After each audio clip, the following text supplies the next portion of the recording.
संग संग रहते हैं, वो अपने संग संग रहते हैं। जैसे दीपक में बाती है, भगवान हमारा साथी है।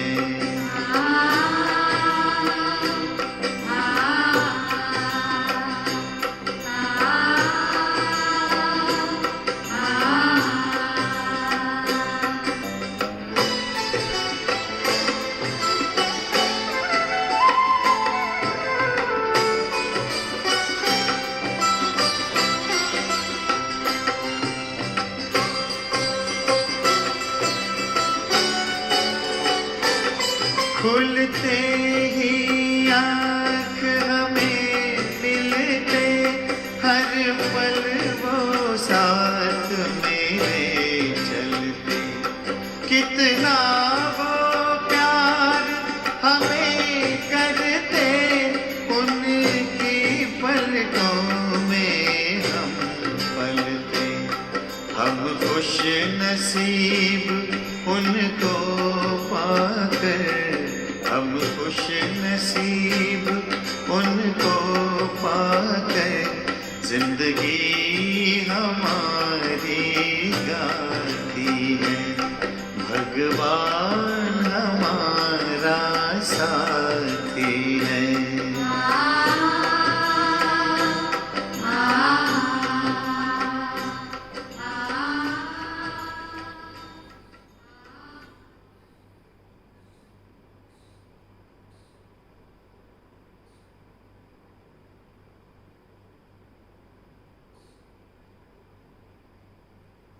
ओम शांति।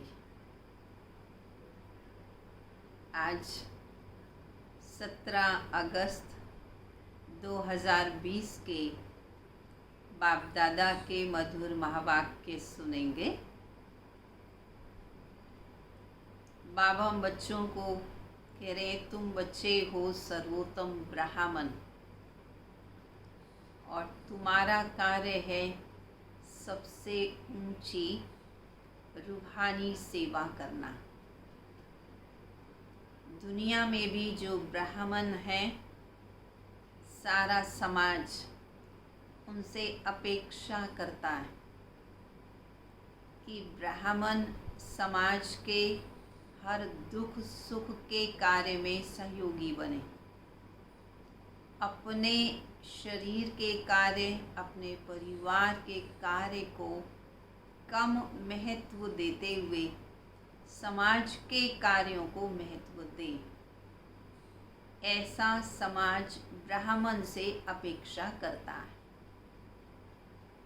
और यहाँ जब हम शिव बाबा के बच्चे ब्रह्मा बाबा द्वारा ब्राह्मण बने, तो हम सबसे उत्तम हो गए, उन ब्राह्मणों से भी उत्तम हो गए। तो हमारी जिम्मेवारी डबल हो जाती है, बढ़ जाती है। तो हमारी जिम्मेवारी है आत्मा की सेवा करना, रूहानी सेवा करना। यदि किसी की स्थिति डगमग है, कोई निराश, परेशान, दुखी है, लेकिन उसे ज्ञान की इतनी अच्छी शिक्षाएं बाबा की दी हुई सुनाना, जिससे उसकी मन की स्थिति ऊंची बन जाए, वह खुशी में आ जाए, ये है ब्राह्मणों की सेवा। क्योंकि हमें बाप समान टीचर बनना है। हम टीचर के बच्चे हैं, तो हमें भी बाप समान, टीचर समान टीचर बनना है। जो इस दुनिया में झूठ खंड में फंसे हुए हैं, झूठ के ही आदी बन गए, उन्हें सच खंड में चलने के लिए प्रेरणा देना और उन्हें सच्चा ज्ञान देकर सच बोलने की समझ देना, ये हमारा कार्य है। इसलिए बाबा कहते बच्चे, तुम्हें इस दुनिया में रहते हुए कुसंग से अपनी संभाल करनी है। दुनिया में बहुत प्रकार का कुसंग है। रहना इसी दुनिया में है, परंतु संग करना है एक बाप से। बाप का संग ही सच्चा सत्संग है और उस सत्संग से ही हमारा बेड़ा पार होता है। और जब हमारा बेड़ा पार होता है तब हम दूसरों का भी बेड़ा पार कर सकते हैं, उसके निमित्त बन जाते हैं। सुनेंगे बाबा के महावाक्यों। मीठे बच्चे, ज्ञान सागर बाप आए हैं। किस लिए? ज्ञान वर्षा कर इस धरती को सब्ज बनाने। वर्षा का मौसम है, धरती को सब्ज बनाना ये हमारा कार्य है। तो बाप आए ही हैं परिवर्तन करने के लिए। अभी स्वर्ग की स्थापना हो रही है, उसमें चलने के लिए बच्चों को क्या करना है? देवी संप्रदाय का बनना है। यदि स्वर्ग में चलना है, स्वर्ग की स्थापना तो हो ही रही है, परंतु खुद को देवी संप्रदाय अर्थात देवी देवताओं वाले लक्षण स्वयं में धारण करने हैं। प्रश्न है, सर्वोत्तम कुल वाले बच्चों का मुख्य कर्तव्य क्या है? हमारा कुल है ब्राह्मण कुल, सर्वश्रेष्ठ सर्वोत्तम कुल। तो हमारा कर्तव्य क्या है? सदा ऊंची रूहानी सेवा करना।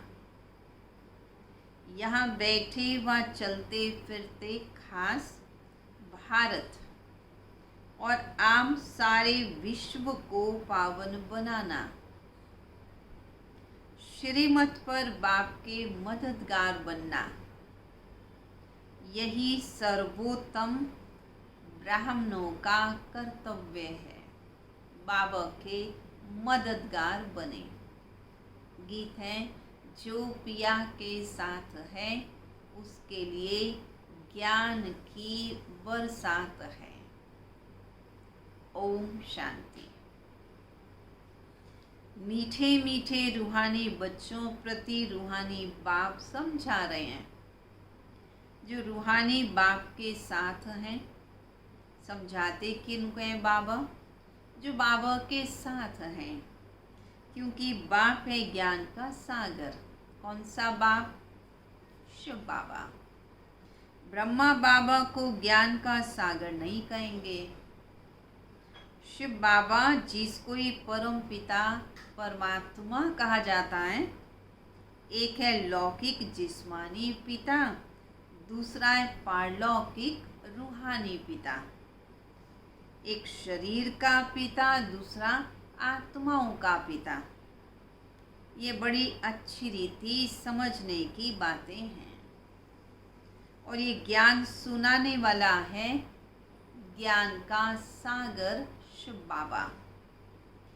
जैसे भगवान सबका एक है, वैसे ज्ञान भी एक ही दे सकते हैं। जो ज्ञान सागर है वही ज्ञान दे सकते हैं। बाकी जो शास्त्र गीता आदि पढ़ते भक्ति करते, वह ज्ञान अलग है, उनसे ज्ञान वर्षा नहीं होती है। इसलिए भारत बिल्कुल ही सूख गया है, क्योंकि ज्ञान ही नहीं है, कंगाल हो गया है। वह बरसात भी नहीं पड़ती तो ज़मीन आदि सूख जाती है। तो यहाँ पर ज्ञान वर्षा नहीं होती है, बुद्धि फ्रेश नहीं होती है, तो जैसे सूख जाती है। वह है भक्ति मार्ग और ये है ज्ञान मार्ग। ज्ञान से स्वर्ग की स्थापना होती है। वह हमेशा धरती सब्ज रहती है। कहाँ पर? ज्ञान से स्वर्ग की स्थापना हुई तो स्वर्ग में धरती हमेशा उपजाऊ रहती है, हरी भरी रहती है, कभी सूखती नहीं है। यह है ज्ञान की पढ़ाई। किस आधार से ऐसा हुआ?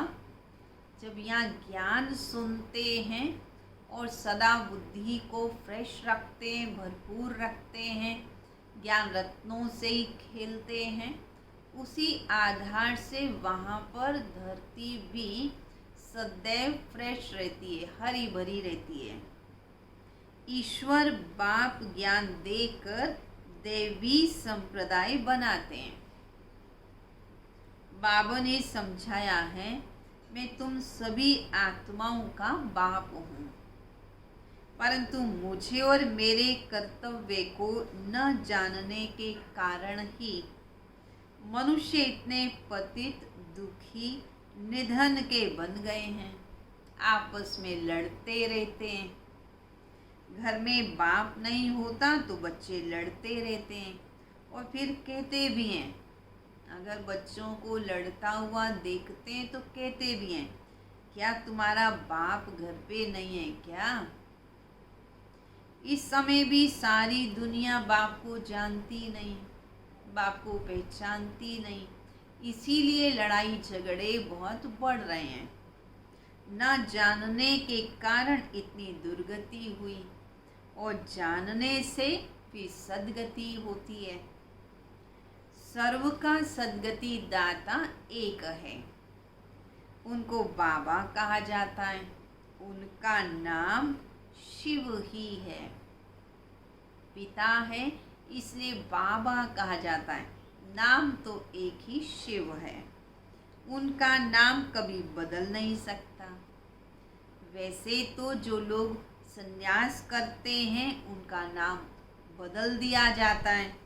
कोई शादी आदि करती हैं तो उनका भी नाम बदल देते हैं। ये भारत में रिवाज है, बाहर में ऐसा नहीं होता है। यहाँ शिव बाबा सभी का माई बाप है। गाते भी हैं, तुम माँ तुम पिता हम बालक तेरे, तुम्हारी कृपा से सुख घनेरे। भारत में पुकारते तुम्हारी कृपा से सुख घनेरे। ऐसे नहीं कि भक्ति मार्ग में भगवान कोई कृपा करते आए हैं, नहीं। भक्ति में सुख घनेरे होते ही नहीं। बच्चे जानते हैं स्वर्ग में बहुत सुख है, क्यों नहीं भक्ति में सुख घनेरे? क्योंकि कथनी और करनी को समान नहीं बनाते, क्योंकि यथार्थ रीति से बाप की पहचान नहीं होती है, बाप से संबंध नहीं होता है, इसलिए फिर वह सुख घनेरे की भी फीलिंग नहीं आती है। सत्युग तो नई दुनिया है, पुरानी दुनिया में दुख ही होता है। जो जीते जी अच्छी रीति मरे हुए हैं उनको सुख भासता है। सुख किसको भासेगा? जो अच्छी रीति पूरी रीति मर चुके हैं, उनकी पक्की प्रतिज्ञा है कि हम बाबा के साथ ही हैं, तो हमने पुरानी दुनिया जैसे कि छोड़ दी है, तो फिर पुरानी दुनिया की बातें या पुरानी दुनिया के संस्कार उनसे मर जाना, इसको कहते अच्छी रीति मरना। तब सुख घनेरे का अनुभव होता है। बाबा कहते तुम्हें माया पर जीत पानी है तो तुम्हें शूद्र से ब्राह्मण बनना है। ब्राह्मणों की माला तो बनती नहीं है। ब्राह्मणों की माला क्यों नहीं बनती? क्योंकि ब्राह्मण आज अच्छी स्थिति में है और कल कोई छोटी सी समस्या आती है तो डगमग हो जाते हैं। तो कैसे सेटिंग कर ले कि इस ब्राह्मण को ये नंबर और दूसरे ब्राह्मण को दूसरा नंबर। कभी कभी तो माला से लाइन से ही बाहर भी हो जाते हैं, ब्राह्मण से शूद्र भी बन जाते हैं। इसलिए बाबा कहते माला नहीं बन सकती। तुम बच्चे सर्वोत्तम ऊंच कुल वाले हो, ऊंच रूहानी सेवा करते हो। यहाँ बैठे व चलते फिरते तुम भारत की खास और सारे विश्व की आम सेवा करते हो। कौन सी सेवा? विश्व को तुम पवित्र बनाते हो। तुम तो बाप के मददगार हो, हैं सभी बाबा के मददगार। पूरे विश्व को पवित्र बनाने के लिए स्वयं को पवित्र बनाना, ये मदद करनी है। बाप की श्रीमत पर चल तुम मदद करते हो। ये भारत ही पावन बनता है। तुम कहोगे हम कल्प कल्प इस भारत को पावन बनाए, पवित्र भारत पर राज्य करते हैं। ब्राह्मण से फिर हम भविष्य में देवी देवता बनते हैं। प्रजापिता ब्रह्मा के बच्चे तो ब्राह्मण ही ठहरे। ब्राह्मण तब कहलाएंगे जब प्रजापिता सम्मुख होगा। अभी तुम सम्मुख में हो, तुम्हारे सामने प्रजापिता ब्रह्मा बाबा भी हैं। तुम हर एक प्रजापिता ब्रह्मा की औलाद अपने को समझते हो। ये युक्ति है किस चीज़ के लिए? पवित्र बनने की। औलाद समझने से प्रजापिता ब्रह्मा की औलाद हैं तो आपस में भाई बहन हो गए। फिर भाई बहन की कभी क्रिमिनल दृष्टि तो हो नहीं सकती है, निर्मल पवित्र दृष्टि होती है। तो पवित्र बनने की एक युक्ति है। अभी बाप ऑर्डिनेंस निकालते हैं। बाबा का ये सख्त फाइनल ऑर्डर है कि तुम 63 जन्म पतित रहे हो। अब पावन दुनिया स्वर्ग में चलना चाहते हो तो पवित्र बनो। वहाँ पतित आत्मा तो जा नहीं सकती, पवित्र तो बनना पड़ेगा, क्योंकि परम धाम में कोई पतित आत्मा तो जा नहीं सकती है। इसलिए मुझ बेहद के बाप को तुम बुलाते हो। ये आत्मा शरीर द्वारा बात करती है। शिव बाबा भी कहते हैं मैं शरीर द्वारा बात करता हूँ, नहीं तो मैं कैसे आऊँ? यदि ब्रह्मा में प्रवेश न करूँ तो तुमसे बात कैसे करूँ? मेरा जन्म दिव्य अलौकिक है। सतयुग में हैं देवी गुणों वाले देवताएं, इस समय हैं कलयुग में क्या है? आसुरी अवगुणों वाले मनुष्य।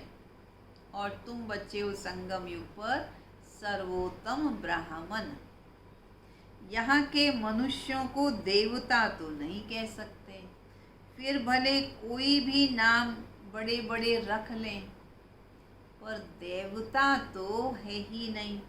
साधु आदि भी अपने को श्री श्री कहलाते हैं और मनुष्यों को भी श्री कह देते हैं, क्योंकि खुद पवित्र हैं, इसलिए अपने को श्री श्री कहलाते हैं।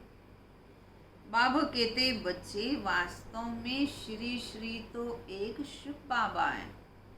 किसी देहधारी को डबल श्री का टाइटल तो दे नहीं सकते। भले विकारी होते हैं, परंतु विकारी दुनिया में तो है ही। सन्यासी भले पवित्र हैं, चलो विकारी नहीं है, गृहस्थी विकारी हैं, परंतु फिर भी जन्म तो विकारों से ही होता है और फिर सारी दुनिया तो विकारी है, इसलिए कुछ न कुछ उसका प्रभाव भी आ जाता है।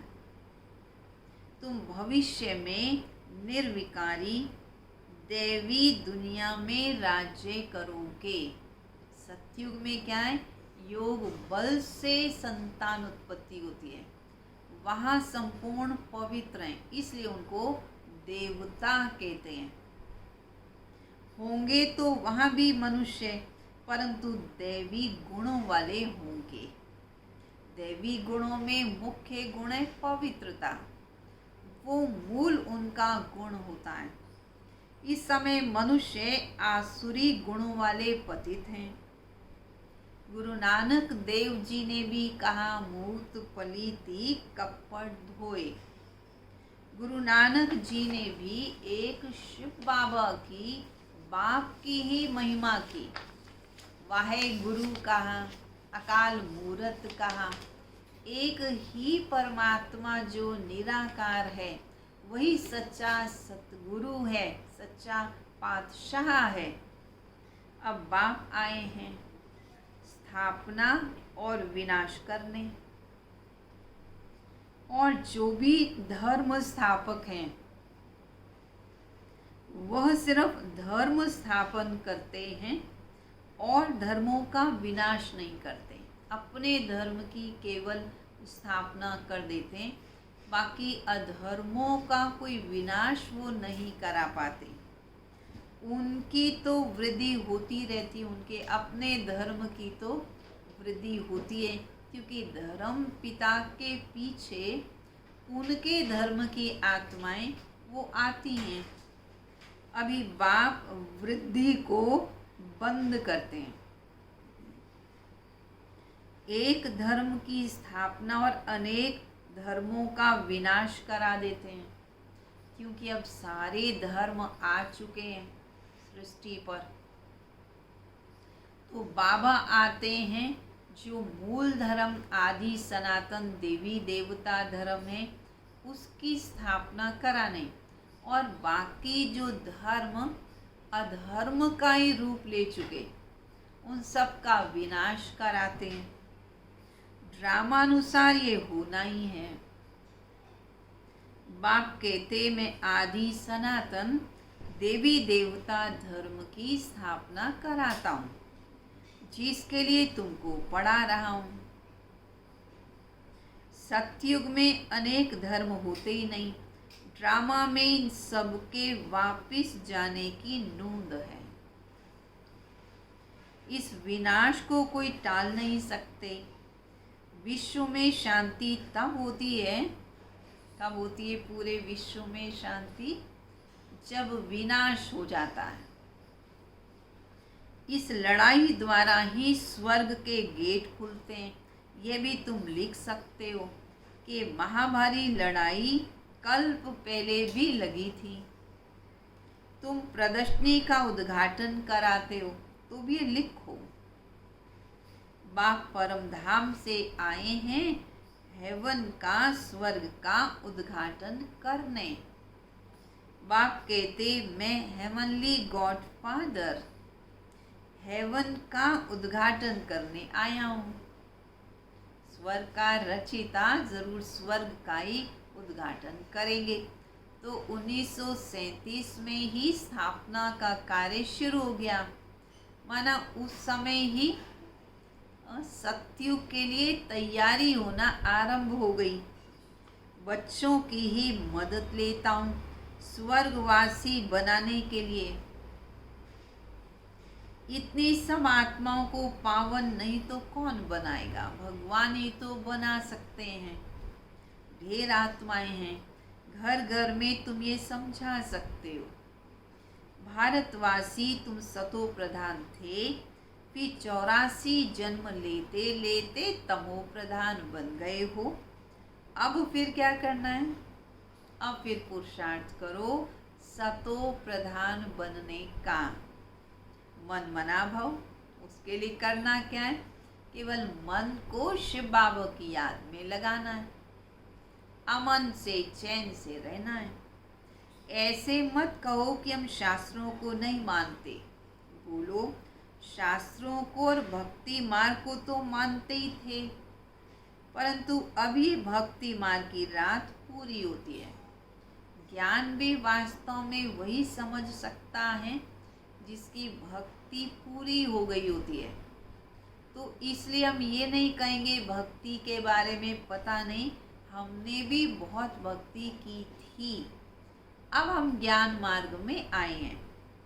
ज्ञान से दिन शुरू होता है। बाप आए हैं सदगति करने।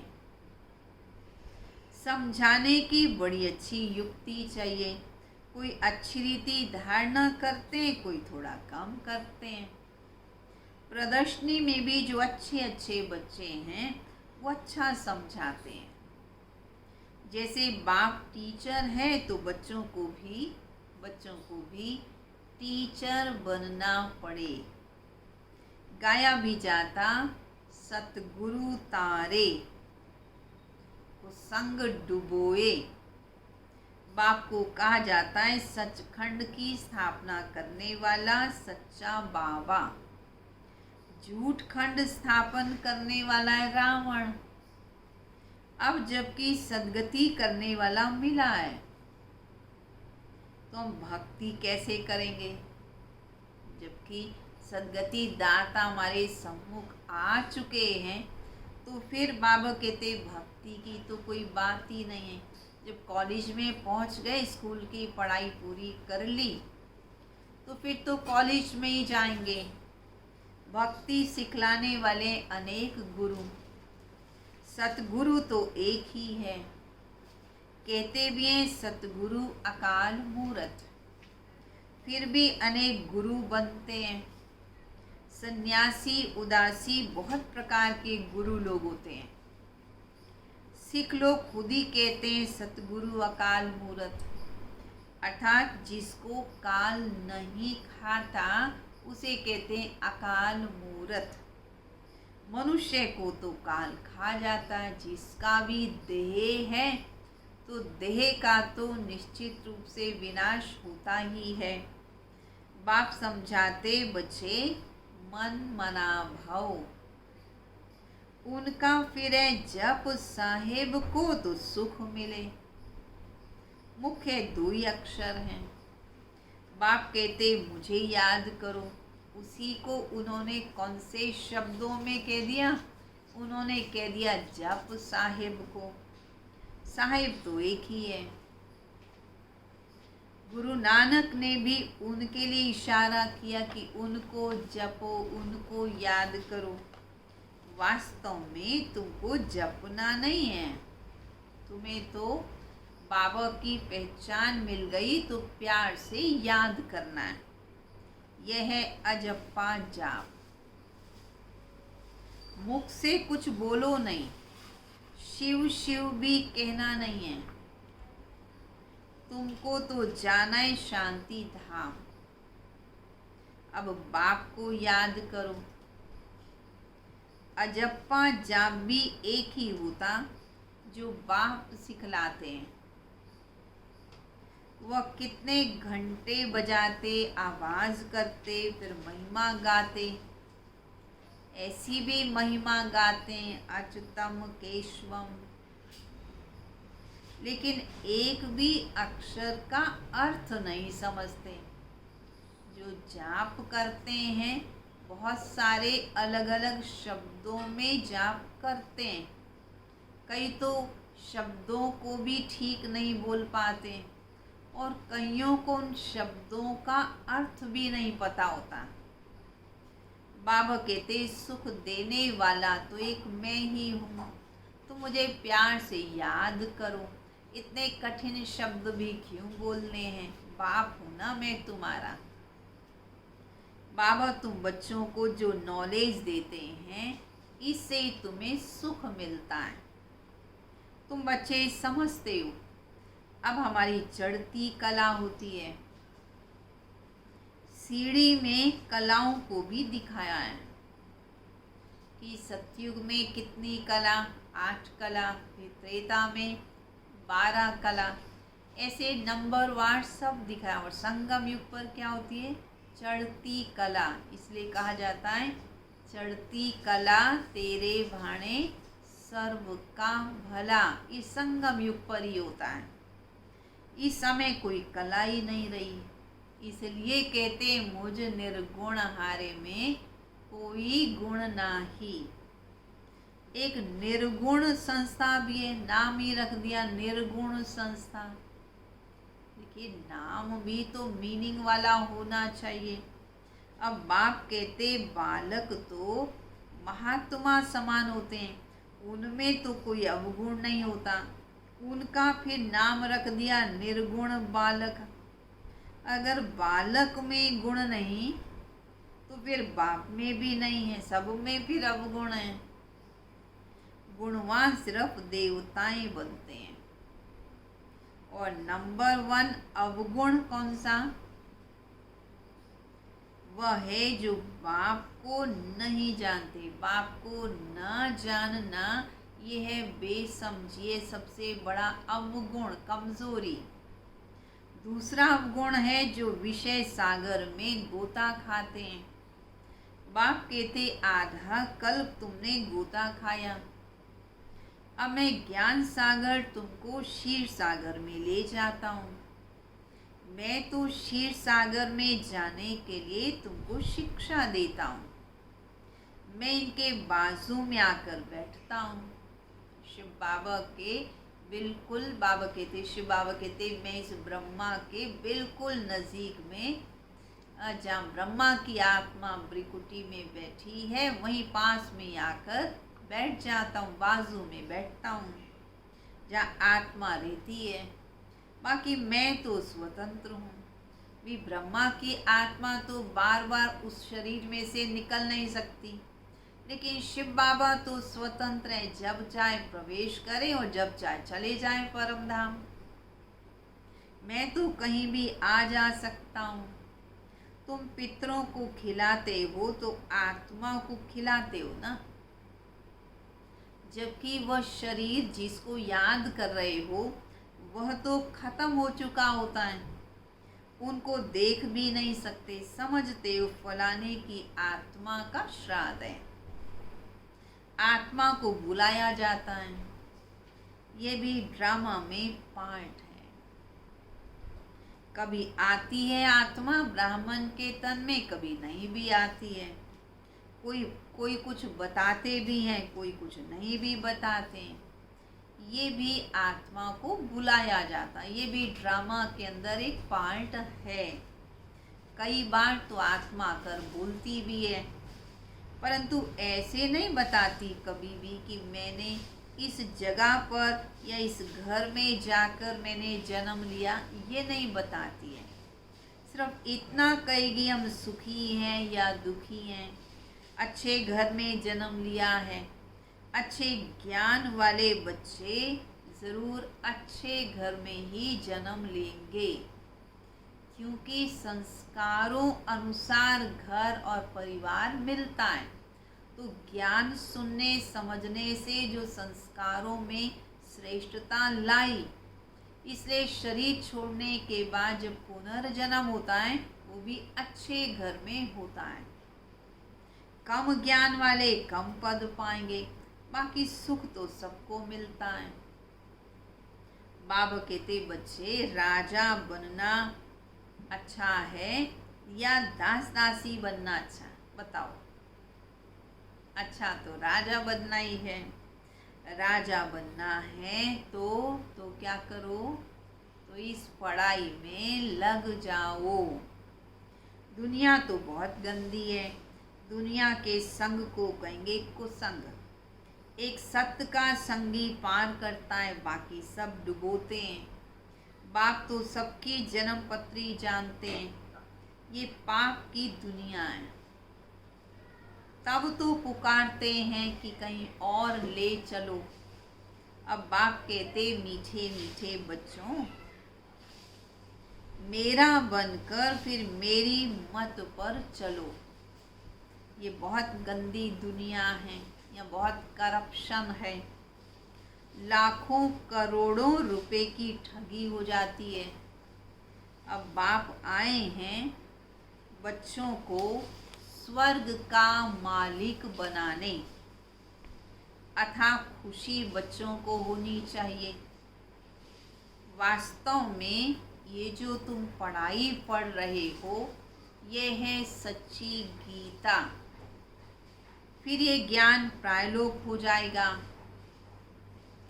अभी तुमको ये ज्ञान है, फिर दूसरे जन्म में ज्ञान खलास हो जाएगा। फिर तो प्रारब्ध पाओगे। तुमको पुरुषोत्तम बनाने के लिए बाप पढ़ाते हैं। अभी तुमने बाप को जाना है। अब अमरनाथ की यात्रा होती है तो बोलो, जिनको सूक्ष्म वतन में दिखाते हो वह तो स्थूल वतन में वो कहाँ से आए? पहाड़ आदि तो यहाँ हैं। वह पतित तो कोई होता ही नहीं, सूक्ष्म वतन में तो कोई पतित होता ही नहीं जो अमर कथा वहाँ सुनानी पड़े। पार्वती को ज्ञान देते हैं, वास्तव में तो तुम सभी बच्चे ही पार्वतियाँ हो, पार्वतन से ही सृष्टि पर आते हैं। वहाँ अमरनाथ में एक बर्फ का शिवलिंग है, बहुत अच्छा बनाते हैं, ऊंचा बनाते हैं। मनुष्य कितने तीर्थ यात्रा करने के लिए वहाँ जाते हैं, दर्शन करने जाते हैं, समझते नहीं हैं कि शंकर के पास पार्वती कहाँ से आई जो उनको पावन बनाएंगे। शंकर कोई परमात्मा नहीं है, वो तो देवता है। मनुष्यों को कितना समझाया जाता, कितनी बार बताया जाता है, शिव परमात्मा है, शंकर देवता है, शिव शंकर दोनों में अंतर है, परंतु फिर भी लोग समझते ही नहीं हैं। कितनी बार हम कहते हैं कि भाई ब्रह्म कुमारी नहीं है, ब्रह्मा कुमारी शब्द है, पर फिर भी लिख देते हैं ब्रह्म कुमारी संस्था। बाबा कहते बच्चे वो सुनना ही नहीं चाहते, उनके अंदर में जो बुद्धि में सेट है वही बात बार बार बोलते रहते हैं।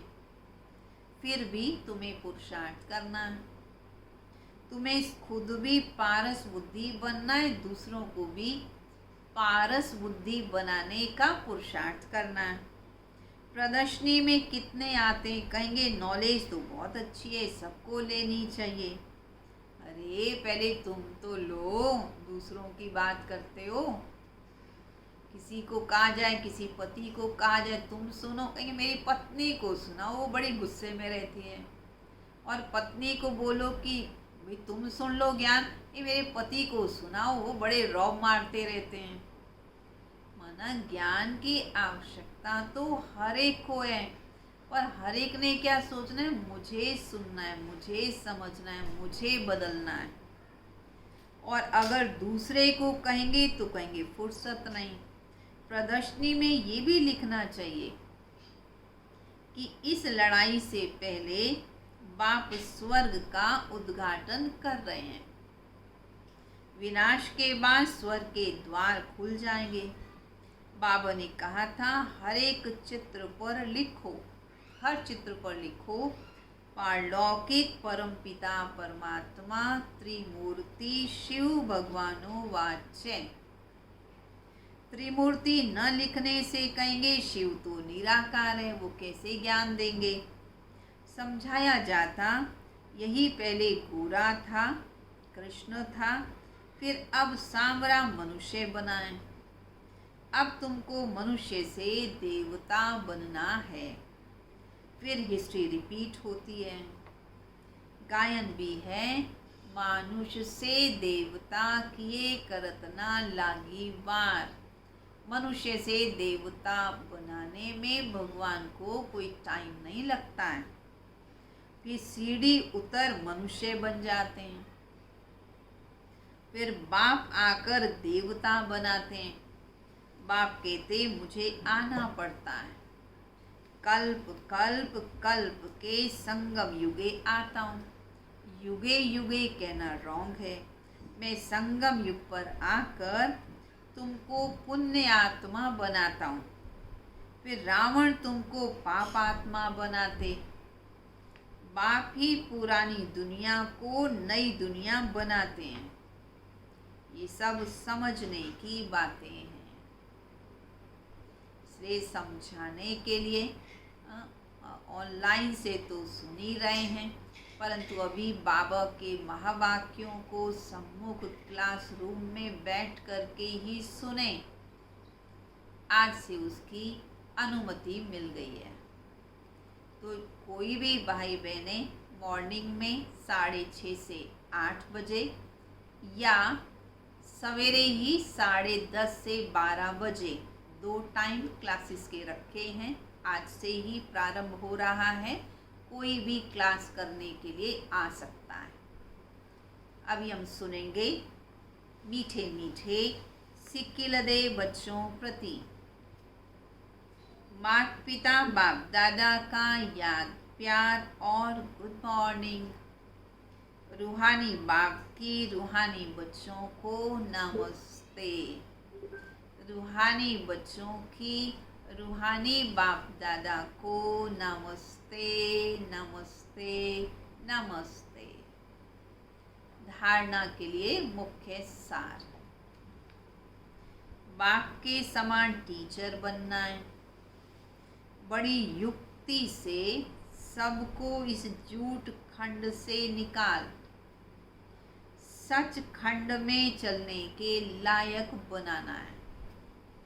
दूसरा, दुनिया का संग कुसंग है, इसलिए कुसंग से किनारा कर एक सत्य का संग करना है। ऊंच पद के लिए इस पढ़ाई में लग जाना है। एक बाप की मत पर ही चलना है। वरदान। संतुष्टता द्वारा सर्व से प्रशंसा प्राप्त करने वाले, सदा प्रसन्न चित्त भाव। संतुष्टता की निशानी प्रत्यक्ष रूप में प्रसन्नता दिखाई देगी, और जो सदा संतुष्ट व प्रसन्न रहते हैं उनकी हर एक प्रशंसा अवश्य करते हैं। तो प्रशंसा प्रसन्नता से ही प्राप्त कर सकते हैं। प्रसन्न रहेंगे तो प्रशंसा होगी। इसलिए सदा संतुष्ट और प्रसन्न रहने का विशेष वरदान स्वयं भी लो और औरों को भी दो, क्योंकि इस यज्ञ की अंतिम आहुति सर्व ब्राह्मणों की सदा प्रसन्नता है। जब सभी सदा प्रसन्न रहेंगे तब प्रत्यक्षता का आवाज गूंजेगा, अर्थात विजय का झंडा लहराएगा। स्लोगन। डायमंड बनने का मैसेज देना ही डायमंड जुबली मनाना है। तो क्या बनना है? डायमंड बनेंगे तो ही डायमंड वाली दुनिया में चलेंगे। अच्छा, ओम शांति। चलेंगे सभी बाबा की याद में।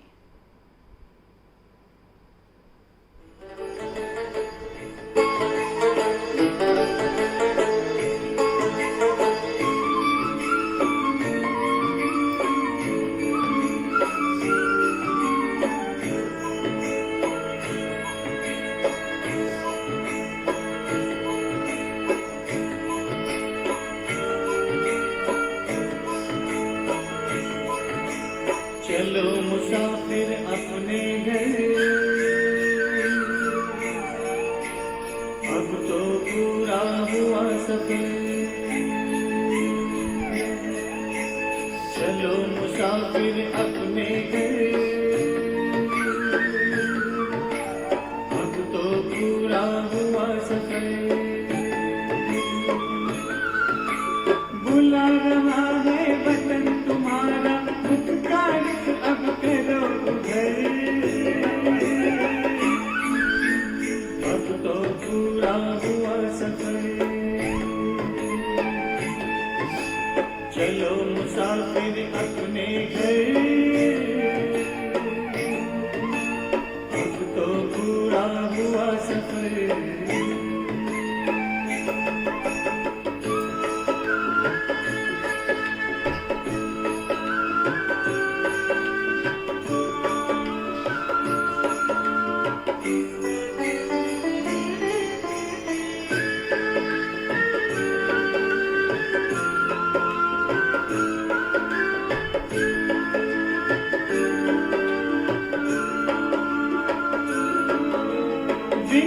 कितने प्यारे थे, सुख के भरे नजारे थे।